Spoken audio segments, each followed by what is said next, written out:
Hello again from Mission Alive, from our mission office here in Kensington in Sydney. I want to talk to you this morning about some of our projects.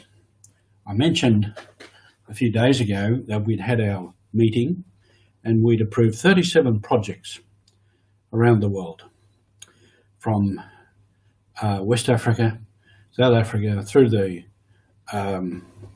Asian subcontinent, Southeast Asia, through the Pacific, and even to Brazil. I mentioned too that we gave funds for our main projects, water, youth and health. And I have our banner here behind us this morning. So we have water, youth and health. And you can see with the water that this is a real important thing for this lady and this child, and for many others like that where there isn't water. Youth, these young girls, you've seen them before, are proud to have their uniform, to have an education and have a chance to go on with life. And health, very important, and often in places lives are saved because we have funds to help these people. This time round, out of the 37 projects, 20 went to water, fresh water, in different parts of the world. In general, with water, there's a number of reasons why people ask for water, and there are a number of different ways that we fund water, different projects. So one of the reasons to ask for water is that people don't have any water. There's not water in their place, so they have to walk distances and carry the water. That's the next reason. They have to walk distances, often long distances. Often it's not safe. And for women and young girls, teenage girls, that is their main occupation throughout the day.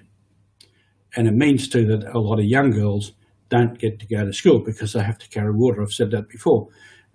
So in giving water, it's liberating women and allowing these young girls to go to school. So what we're bringing about also is a good cultural change, improving their lifestyle and their conditions so that other things can happen. There's also often a problem of pollution of water for different reasons. Population increase, so more rubbish, more waste, use of fertilizers on fields, and many other reasons like that. This pollution gets into the water, even into the groundwater. So there's a need for, that's one reason for wanting water, a different system of water. Sometimes it's only a matter of there is no power available to pump the water, and the water reticulation system in the cities or out to the countryside is less than adequate. And that goes back to reasons of government. And as we know, in some of these developing countries, governments can be unstable, funds are not available for all kinds of reasons. So people ask for these things. The type of water projects are often bore wells with accompanying pump, header tank, and piping and electricity necessary to pump the water. Reticulation systems where from a higher point water is dammed and reticulated down to a tank, a holding tank, and then distributed to the village or to the area. There are filtration and purification plants, and often this is reverse osmosis, and our people in Vietnam have done a lot with that. And then one of the key ones, of course, is tanks.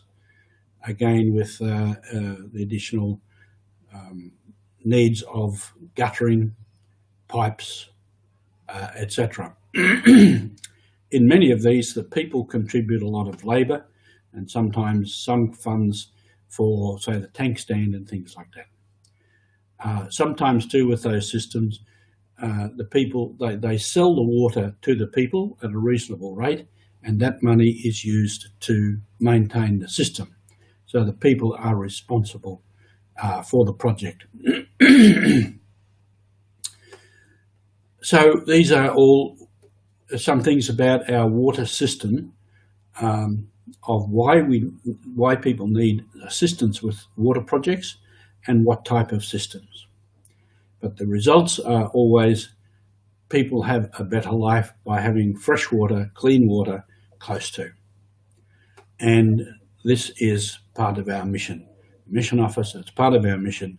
If we do this, the people have life and the mission is alive. Thank you. We'll be back.